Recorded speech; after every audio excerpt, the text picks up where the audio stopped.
راہ زندگی، راہ زندگی، راہ زندگی،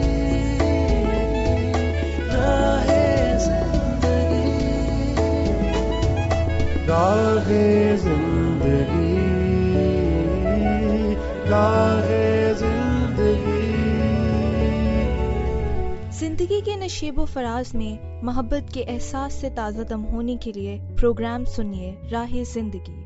عزیز سامعین، سماعت فرما رہے ہیں آپ اپنا بے حد من پسند پروگرام راہ زندگی۔ عظمیٰ یونس کی میزبانی میں خلوص بھرا سلام قبول کیجیے۔